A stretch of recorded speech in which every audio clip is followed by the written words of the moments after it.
stalked by the Beast of Bray Road. When I slowed down, this half man, half wolf looked right at me.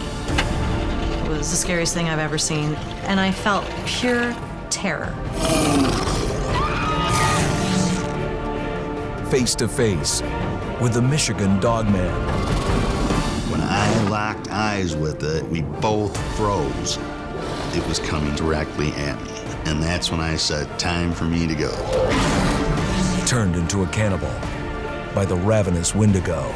When somebody's possessed by the Wendigo, it's very terrifying, and they become a predator, and their family, relatives, or friends have become the prey.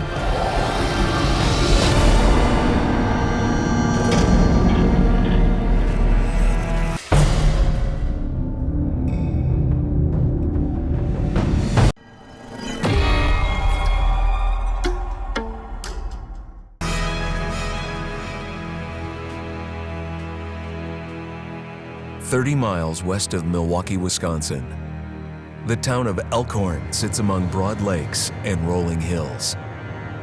Elkhorn is a really close-knit little town. You walk in a grocery store and you know people. Great town to raise a family. Rolling farmland was predominantly rural for a long time. It's a quiet, nice little community. Sometimes a little too quiet. You hear, the creakings of the night. It can be very frightening just being out in the woods. I've lived here all my life, better than 50 years. I know an awful lot of people. People weren't at all into the paranormal until this thing started to crop its head. It became something that was in the back of people's minds all the time. It's been seen more than 100 times. It's never been captured. No ironclad proof. But rumors persist that a Wolfman beast stalks the dark wooded roads of Wisconsin.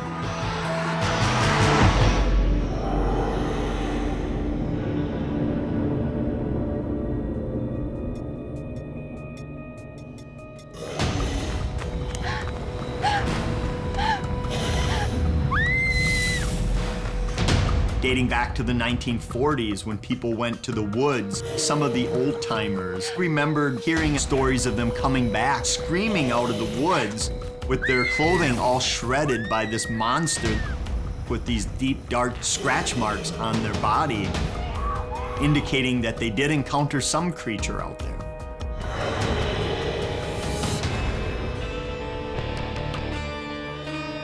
In the late 1980s, the stories reached a new level of intensity. In and around this area outside of Elkhorn, Wisconsin, there was a flurry of sightings of some unknown, upright, wolf-like creature.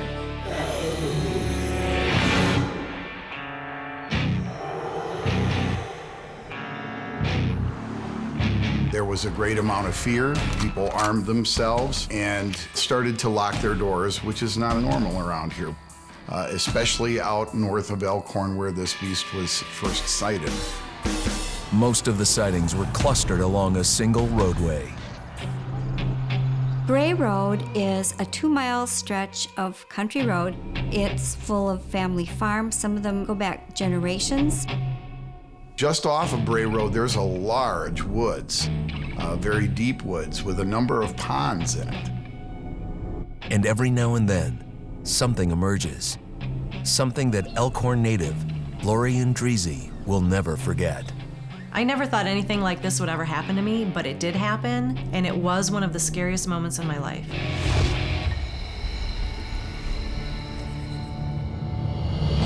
Late one evening in the fall of 1989, the local bar manager was driving home from work, driving on Bray Road. It was a very quiet night.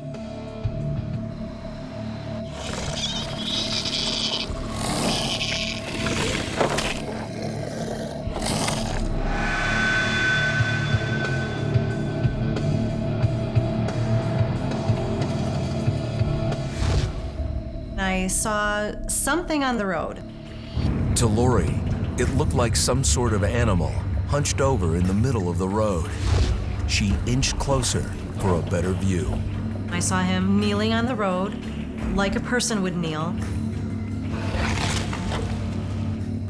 I put my headlights on bright so I could see it. And that's what really made me realize it wasn't something normal. And then, a blood-chilling realization. It was holding the roadkill like it had elbows, and it was kneeling like it had knees, like a human being. Hands, elbows, knees. And I'm looking at it and I can't believe that I'm actually seeing this thing that I've never seen before. I was very, very frightened because I thought I was looking at a half man, half wolf, a werewolf. The real terror came when the kneeling creature turned and locked eyes on Lorie. His eyes were a glowing yellow. His eyes were actually glowing. It was frightening. I was looking at this creature and I felt pure terror. That's all I could feel.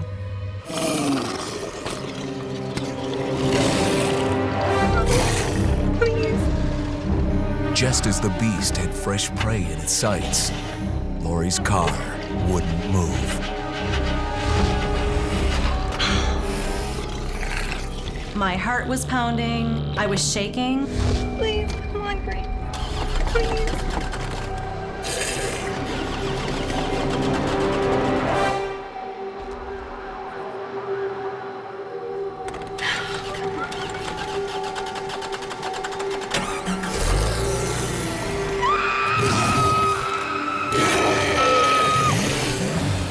When her car roared to life, there was only one place to go. I pretty much sped to my mom's and just got out of there as fast as I could. That creature was the scariest thing I've ever seen. Mom? Mom?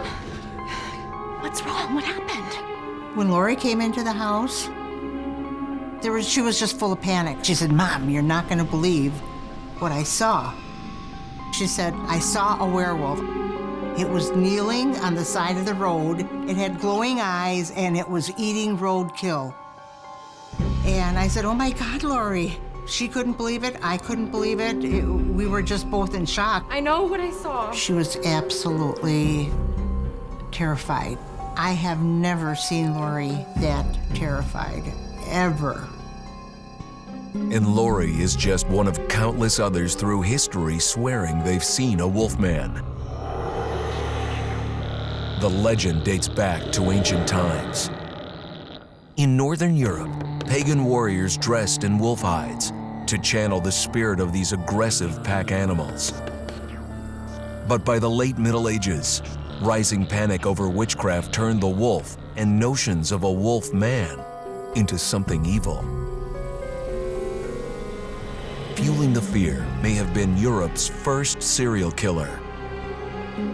In 1589, in Bedburg, Germany, Peter Stubb carried out more than a dozen brutal murders. Stubb wore a girdle made of wolf pelts that he claimed transformed him into a werewolf.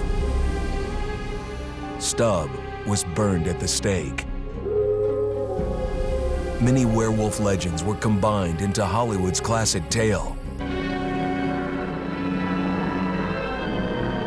The ill-fated human hero, under a full moon, cursed to transform into a savage beast. Only the creature that stalked Wisconsin in the 1980s appeared to be different. Less man, more wolf, pumped with aggression and vying to survive on wild game.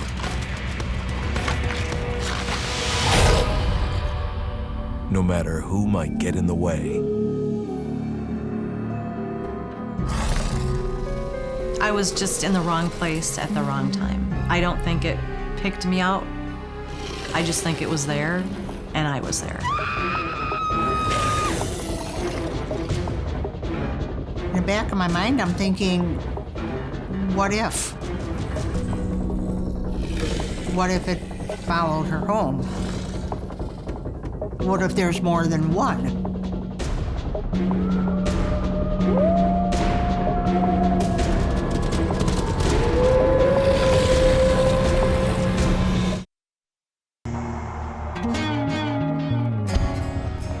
On a fall evening in 1989, near Elkhorn, Wisconsin, local resident Lorie Andreezy was driving home. Her ride was interrupted when she saw a strange creature in the middle of the road. And as I slowed down to look at it, it turned around and looked at me. Staring into her headlights was a Wolfman, the legendary Beast of Bray Road. I didn't sleep that night very well, mostly because I was thinking about this creature that I had seen.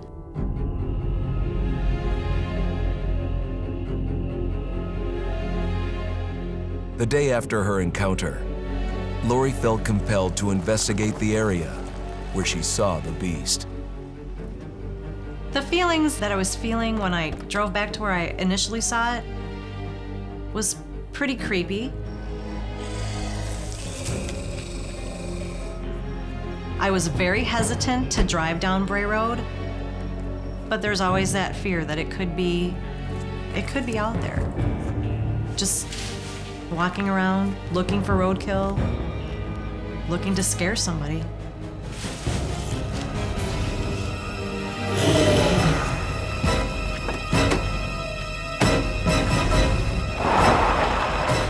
It was also unbelievable. Lorie and her mom decided to keep quiet about the Wolfman encounter.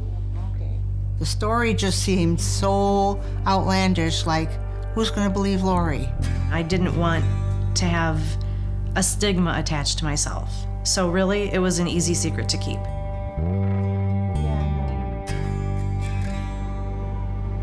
Like Lorie, other folks in the area had encounters they couldn't explain. One of the scariest encounters near Bray Road happened when a group of children were sledding, and they were on their way home. It was just about twilight. And they saw what they thought was a dog lapping water from a partly thawed pond. And they went over to pet it. That's no dog. They turned around and ran, and it began to chase them. But as usual, it broke off the chase. And one of those children was a friend of my son's. And he said, "Mom, I know him, and he's not making that up. He's still really scared." When it was clear that Lorie Andreezy's encounter wasn't the only one, Lorie's mom encouraged her to go public about the event. I thought it was time that everyone should know what was going on. As Lorie would learn, the local animal control office already had a file. They started compiling reports when they found a dozen or so animals suspiciously dead and dismembered. It was crazy. A werewolf file? I mean, I didn't think anyone ever heard of this, so somebody must have said something in the past to have a werewolf file. Linda Godfrey was a rookie reporter when the stories began to circulate. Probably just a few months into my job, and I started hearing local rumors that people around Elkhorn were seeing what they were calling a werewolf out on Bray Road, and I was extremely skeptical. I know I laughed, and when I started just kind of asking around, I found out that yes, people actually were talking about it, and at that point I had to follow up on it. One of her first interviews was with Lorie Andreezy. I thought that Lorie's story was very, very credible. She was a young single mom at the time. She was just coming home from work, and besides, she was obviously still terrified at the thought of it. I felt vindicated. I wasn't the only one that saw it, and other people became brave enough to share their story just like I did. People all over started saying, "We have this creature here." One person saw it killing its dog. A couple of ladies saw a 6-foot-tall upright canine with their cat in its mouth. It really started to snowball. It became something that was in the back of people's minds all the time. The story went viral, and the creature was dubbed the Beast of Bray Road. It was a big story. People were petrified. When you hear stories like that, that's when you start to think, this could be real, this could happen to me. I believe it's not the only one out there. I believe there's a lot of them. It's not just here, it's all over. In fact, after the spate of sightings around Bray Road, people throughout Wisconsin started claiming Wolfman encounters. 60 miles northeast of Elkhorn, the small town of Hubertus, Wisconsin, is another community surrounded by hills and forest. The perfect landscape for a creature to hide. In 2006, local sanitation worker Steve Kruger had a run-in with a Wolfman beast that made him question everything he ever thought about the supernatural. I never believed in monsters until I saw that creature at the back end of my truck. I thought, what the hell is that?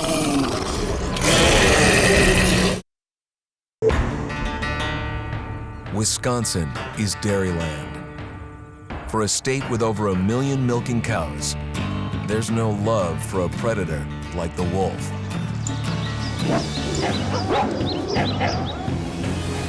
Since the 1800s, it's been open warfare. By the 1960s, the wolf was officially exterminated from Wisconsin. Some wonder if a few managed to live on and not only survive, but transform. Like insects or rodents that defy extermination, only to come back stronger. It might be some kind of natural wolf-wolf hybrid that has adapted to run or walk on its hind legs when it suits its purposes for some reason. Whatever the cause, by the 1980s, Wisconsin was in the midst of a flurry of reports about a bizarre Wolfman beast.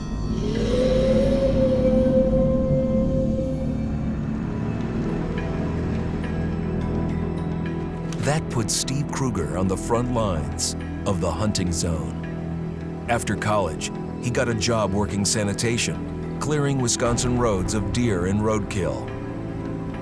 I spent a lot of time in the woods and seen a lot of crazy things. This beats all of it by a long shot.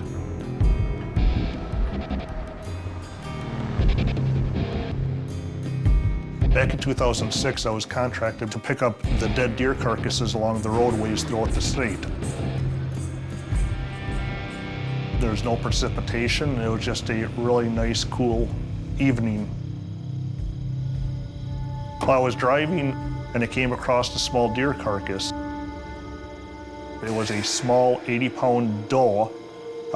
So I threw down the tailgate, picked up the deer and tossed it into the back on top of the ATV ramp.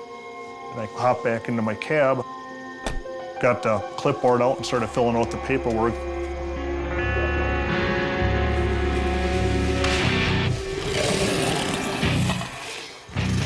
What had been a quiet night was about to receive a jolt.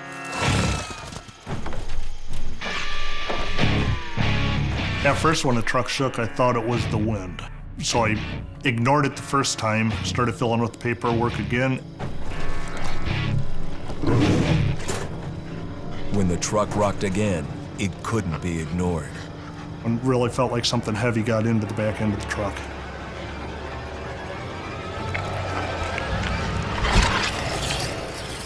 And that's where I saw the creature. The whole entire creature was about 7 feet tall, looked like basically a large wolf head on top of a bear's body. This was not a bear. Then, it made a move toward the front of the truck. Scared the dickens out of me. I became panicked and I realized I just needed to get out of there. It came down to a choice of fight or flight, and I chose the flight. My truck was still running, so all I had to do was throw it in the drive and hit the gas.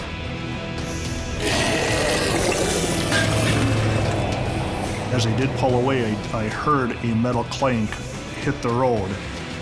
He didn't wait to see what it was. He didn't dare look back.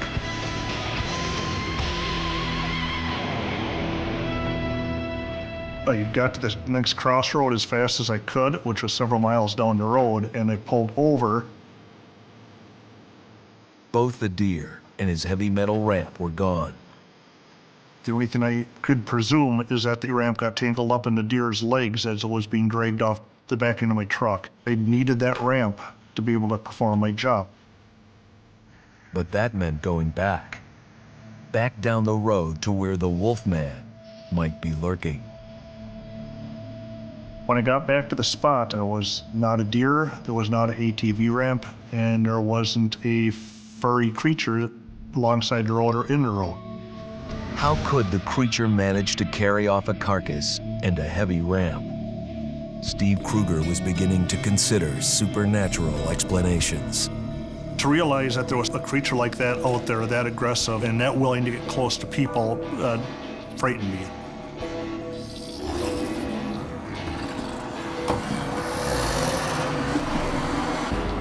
Steve reported the incident to the sheriff. Patrols dispatched to the site found no clues about the monster, no trace of the heavy ATV ramp. It was embarrassing at first. It got worse the next day. News reports started coming out, and it became, over the next week, a complete circus. The story spread like wildfire. It went on national news, and the people closer to home who know me knew this wasn't something that I made up. Despite anyone else's reaction, Steve knows what he saw. The people that don't believe me, I tell them to go pound sand. I saw what I saw. If they don't believe me, it does not bother me one bit. The creature that I saw is real.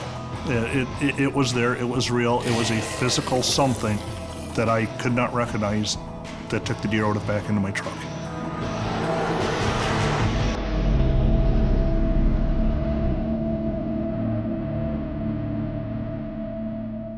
Wisconsin isn't the only upper Midwest state where wolfen monsters are seen. An hour north of Detroit, the quaint town of Holly has long attracted visitors to its Christmas-themed festivals. In recent years, it's the surrounding woods that's attracting attention. And growing up here in Michigan, I've heard mythological stories about the man-dog of Holly or the Dogman of Holly, never realizing that it would be a reality or that it truly existed. Well, Holly's, kind of an odd place. Just one of those places that has a very remote area to it. And, that's why there are creatures lurking out there.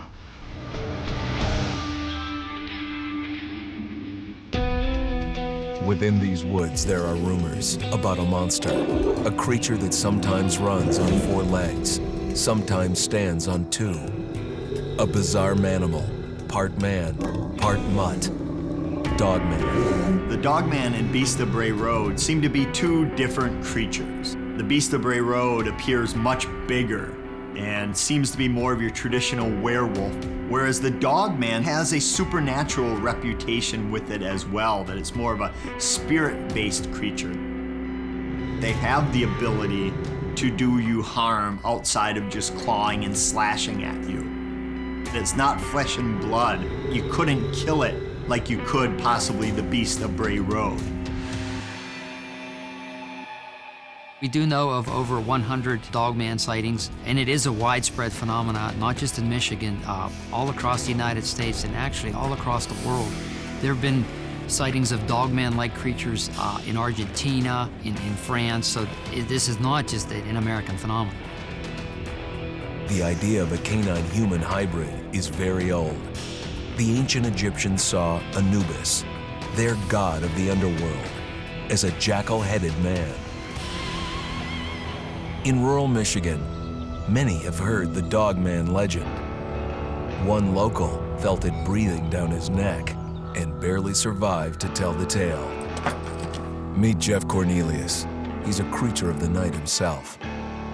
Jeff is a repo man, working the night shift, reclaiming cars from deadbeat buyers. It's a job that can take you down desolate back roads with no sign of anything friendly for miles. I've always felt comfortable in the woods. I'm not really scared of driving alone at night, It's how I've always done my work. Jeff's not really a kind of a scaredy cat guy, He's kind of a big burly dude. He's gonna take you out or he's gonna die trying. The only thing Jeff worries about is a delinquent car owner with a loaded .45. It was past midnight on a cold autumn night in 2005. Jeff was on the outskirts of Holly, Michigan, looking for a Cadillac. Some slacker's time had run out.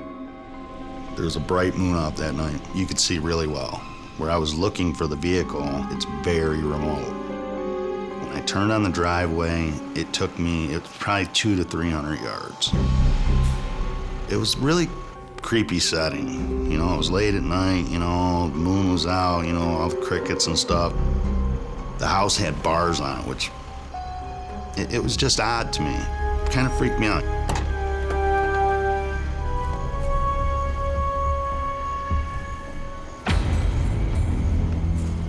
So I got out to look in the window. I had my flashlight and I was looking inside the building. And I heard something snap. When the job suddenly goes south, Jeff doesn't usually panic. Not this time. When I think of that night, I think of the scariest thing I ever saw.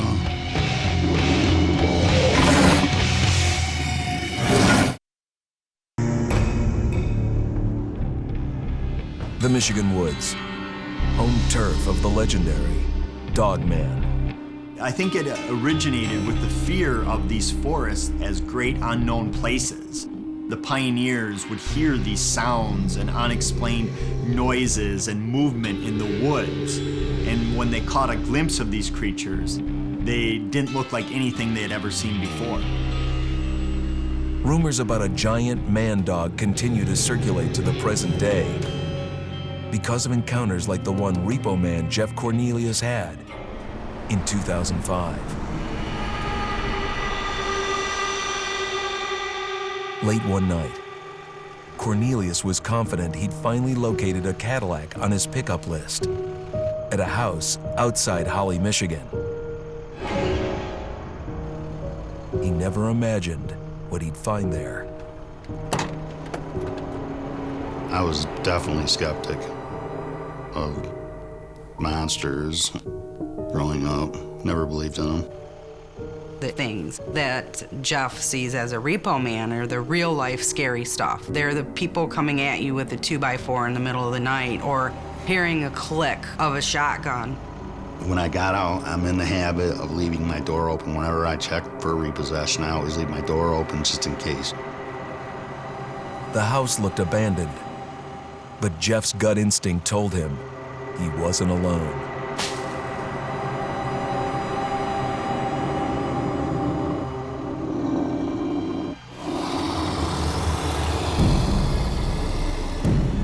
When I locked eyes with it, we both froze. It had ears on its head, and it was standing on two legs. The legs were bent. It was pretty formidable looking. And that's when it growled at me. It sounded like nothing I ever heard before. Deep,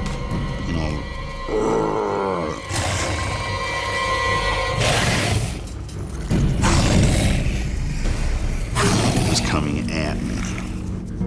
Directly at me.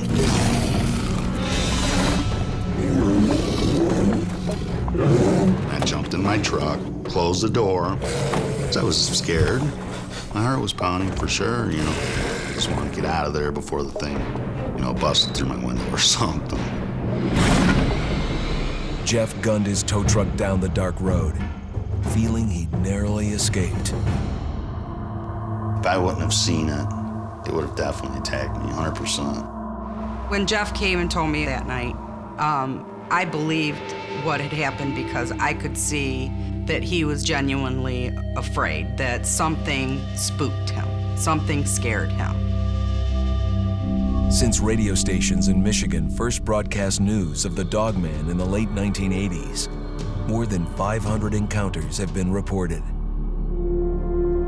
After his experience, Jeff Cornelius dropped the Cadillac account. He never wanted to return to that house again.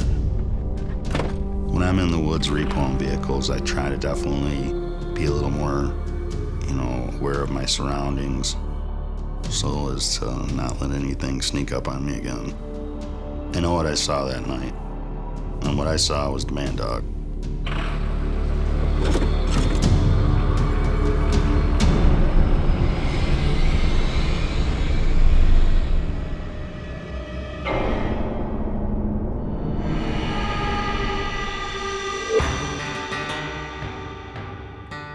America's North Woods border region.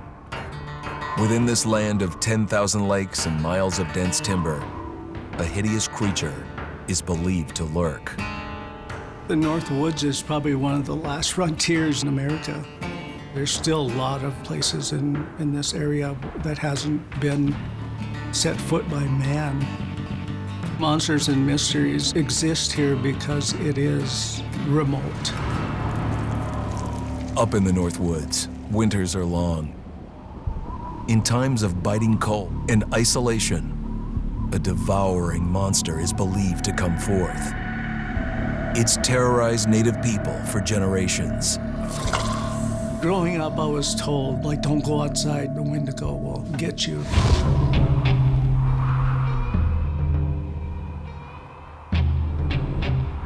Among the traditions of the northern Algonquin tribes is the Wendigo, a monster that can seize hold of a person to carry out its hunger for human flesh. The Wendigo force itself would go somehow inside of their bodies and take over control of their faculties to a point where they become homicidal and cannibalistic. According to the legends, someone infected by the Wendigo is capable of almost anything. They have such a voracious hunger that they have chewed their own lips off. They're gnawing on their fingers. The more that they eat, their hunger does grow even more intense.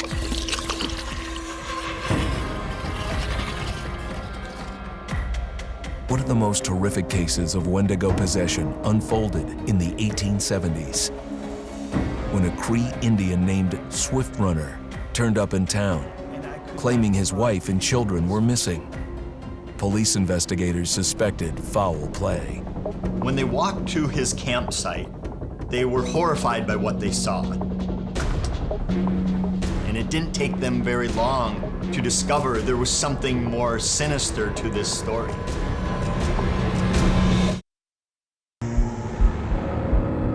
For centuries, the legend of the cannibalistic Wendigo has haunted parts of America's northern border.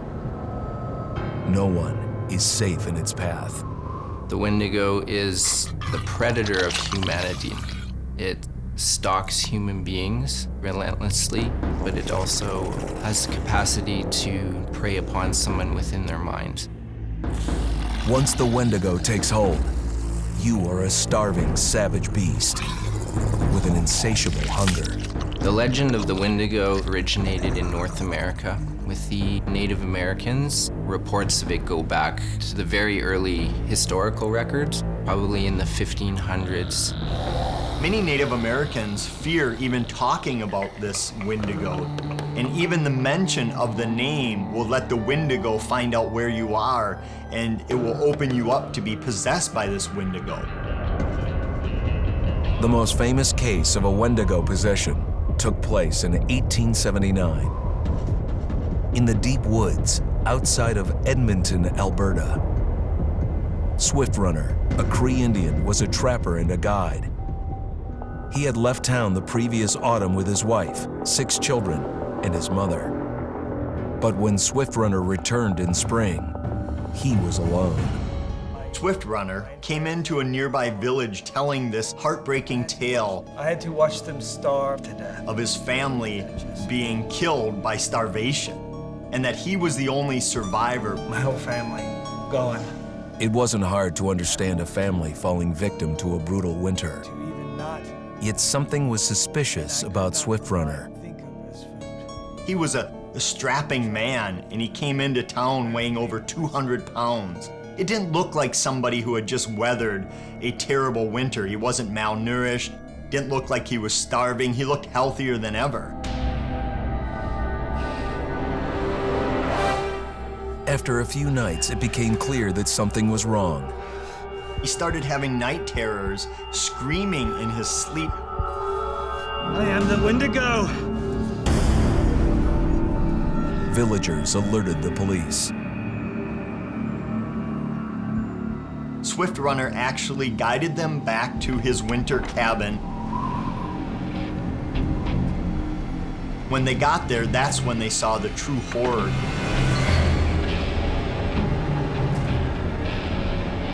human skulls were scattered around, many bones, some of which had been snapped in half and the marrow inside had been drained.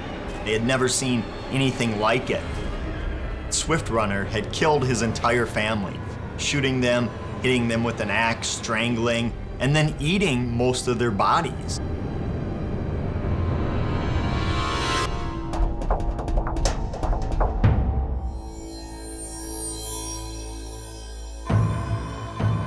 Right up until the moment the noose was on his neck, Swift Runner swore the evil spirit of the Wendigo had possessed him and twisted him into a cannibal killer.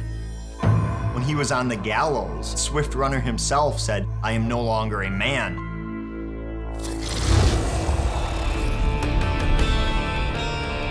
In the unforgiving North Woods, hunger and horror go hand in hand. The Wendigo can turn himself into anything. Look like somebody like you know. He's a spirit, and he's a man.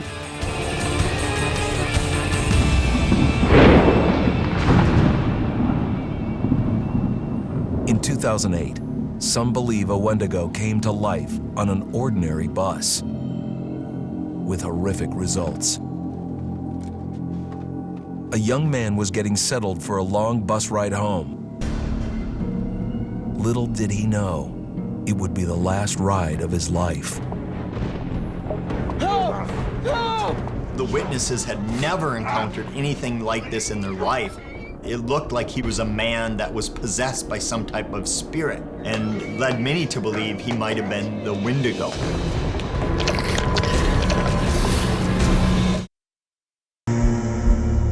The Wendigo appears in the legends of many North American tribes as a giant frozen monster. So gaunt, it's almost skeletal. So hungry, it's bitten off chunks of its own flesh. The Wendigo is a hideous monster, reported to be somewhere between 8 and 15 feet tall, white-skinned, white-furred. It will have these large antlers and horns growing out of its head. Truly a horrifying creature.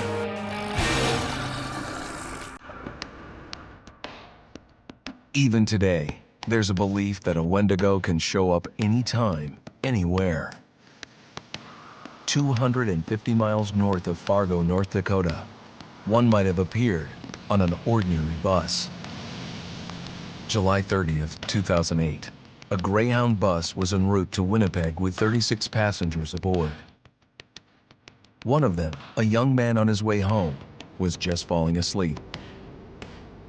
It was sometime later that another man got on the bus with a duffel bag and black sunglasses. His name was Vincent Lee. He came onto the bus and seated himself at the back. The bus drove on for another hour. Then, something monstrous overtook Lee.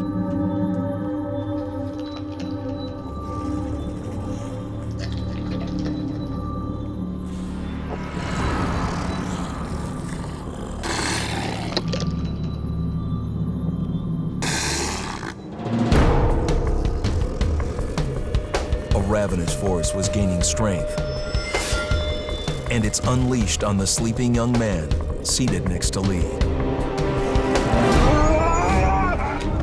This man, of course, wakes up and starts scrambling, trying to fight off Mr. Lee, and the entire time he's screaming. And this blood-curdling scream alerts the rest of the passengers of what's going on, and they look over and are horrified to see this man being killed right in front of their eyes. The bus immediately pulled to a stop.